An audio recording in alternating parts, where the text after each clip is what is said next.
Meu amigo Valentim tá bem animado. Não vou fingir costume, porque eu tava pensando assim, né? Desde já, isso aqui já é uma superação. Já é uma superação eu estar aqui, já é uma superação todos nós estarmos juntos.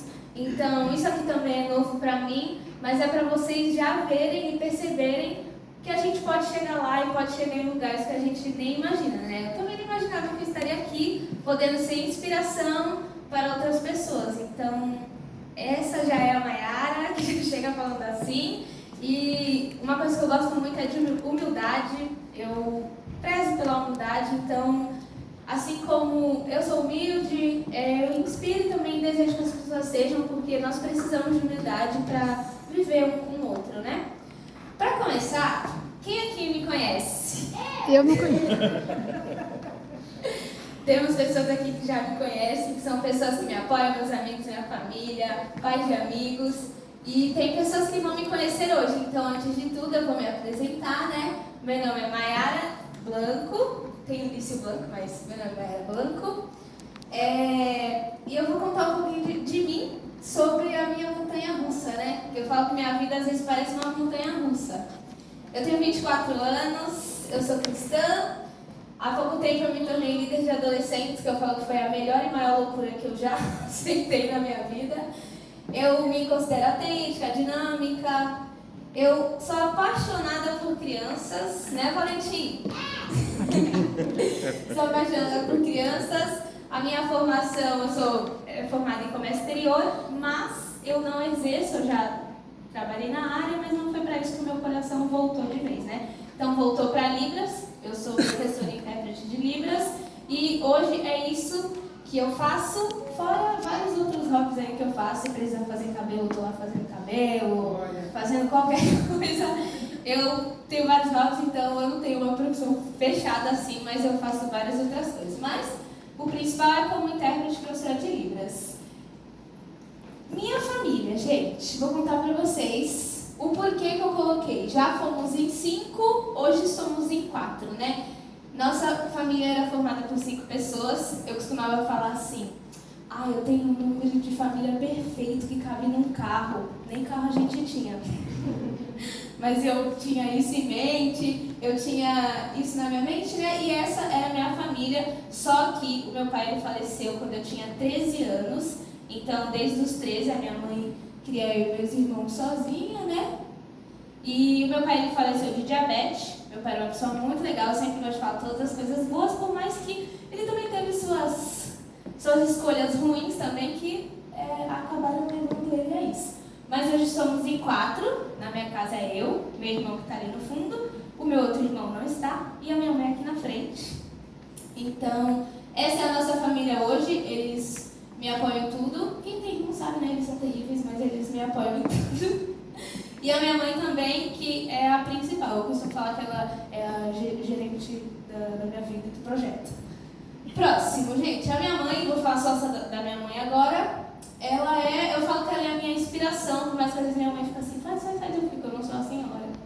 Mas eu falo que a minha mãe é a minha inspiração, porque desde que eu sou pequena, por que eu me tornei essa Maiara?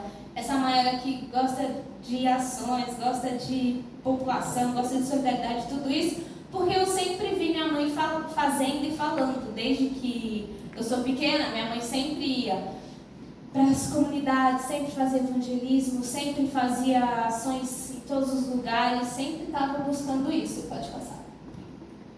E aqui tem algumas fotos da minha mãe na época, e tudo isso eu fui vendo. Então, tudo isso foi, pegando um pouquinho no meu coração, eu fui querendo... Minha mãe nunca falou, faz isso, seja missionária. Não, eu sempre fui vendo, sempre fui acompanhando, e por eu estar sempre nesses momentos, eu sou quem eu sou hoje. Então, 50% da minha vida, das minhas escolhas, foi por ver e viver tudo que minha mãe vivia. E é uma superação também, porque criar os 3 filhos juntos e permanecer ali, no caminho, não é fácil, mas ela conseguiu. E aí eu fui crescendo, né? Fui crescendo, e com 13 anos, gente, eu me interessei pela Libras.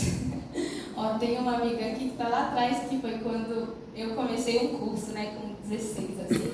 Com 13 anos eu estava numa igreja e aí eu olhei a intérprete lá e eu me interessei. Aí ela perguntou se eu gostaria de aprender na casa dela, de graça mesmo. Aí eu falei, eu quero então aprender. E aí ela começou a me ensinar, depois eu voltei a morar em Santos e eu entrei no curso, né, que é a Congregação Santista de Surtos, fiz vários amigos que sou amiga até hoje, que é a Ritinha que está ali. E aí comecei, só que juventude vocês sabem, né? Vai oscilando, uma hora eu deixava Libras pra lá, uma hora eu parava, trabalhei no comércio exterior, mas sempre a Libras ali na minha vida. Só que o meu despertar pela Libras começou ali. Aí eu fiz vários cursos, básico, intermediário, fiz workshops, fiz tudo isso e fui vivendo a Libras um pouquinho mais separada, mas sempre a Libras ali. Só que essa foto daqui é atual, né? Que foi há pouco tempo, mas há uns 2 anos, 3 anos assim, eu decidi viver de verdade a Libras e saber que eu gostava, né? Então, a Libras começou na minha vida assim. E o coração voltando já para ver as pessoas que necessitavam, como eu via os surdos na igreja, eu via os surdos nos lugares. Então, eu comecei a Libras relacionando a isso, a ver a necessidade e a precisão que eles tinham de ter intérpretes para poder se comunicar. Aí, gente, onde entra a parte de solidariedade, a parte de vulnerabilidade, eu coloquei assim, acessibilidade, vulnerabilidade, necessidade, sempre batendo na porta do meu coração. Aqui é uma foto na minha rua. Eu morava ali no Canal 5 no Macuco. E essas crianças, minha rua era bem cheia, mas nem todas eram da minha rua. Só que eu sempre fui muito amiguinha das crianças, mesmo que eu já fazia um monte de coisa, né? E ali eu sempre trabalhava na vida deles, naquilo que eu acredito, trabalhava fazendo o que eu podia por eles no período da noite, quando eu chegava do trabalho. Às vezes alguém me chamava em casa e eu ia ver, era uma criança me chamando, não era nenhum adulto, algum amigo, não, era uma criança.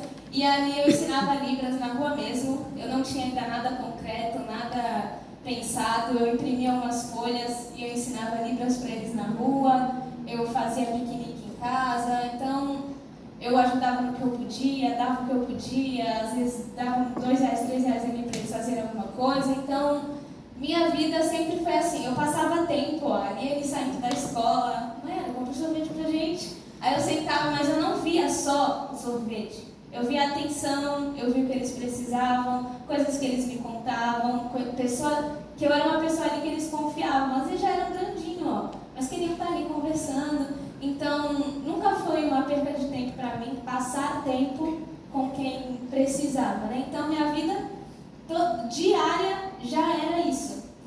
Pode passar. Aí, gente, em 2021, Deus colocou no meu coração um projeto, mas eu não executei, eu só guardei esse projeto. E fui viver a vida, né? Fui fazer as outras coisas. Só que aí, em 2023... eu falei, não, tem que acontecer, vai ter que ser assim. Aí eu tive 3 dias. Eu tive 3 dias para criar o projeto Criançarte. Ele já é idealizado no logo, porque em 2022, assim, o logo foi feito, mas eu parei.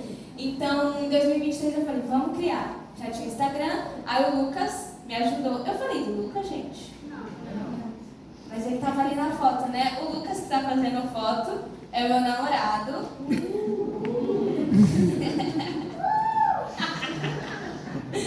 E ali com o Lucas, só que o Lucas só era meu amigo na época que eu criei o Criançarte, né? Assim, na época do logo. E ele sempre foi me ajudando. E depois a gente virou namorado, olha como as coisas são. Graças a Deus, né? Que alguém faz foto, vídeo, o que deve ser de mim. Aí, em 2023, o projeto foi criado em 3 dias. Aí eu chamei meus amigos aqui topam tudo, gente. Aí eu chamei meus amigos, a gente tinha 3 dias para arrecadar a caixa de bombom. Arrecadamos mais de 150 caixas de bombom e a gente foi espalhando pela cidade. A gente foi em alguns bairros, foi em alguns lugares e a gente foi espalhando. Pode passar. E aqui tem alguns momentos do projeto. O projeto ele vai fazer uns 3 anos, né, que ele existe, ano que vem. E aqui são algumas coisas que a gente faz ações na Páscoa, a gente tem que fazer no Natal, Dia das Crianças, ali no meio foi a última ação.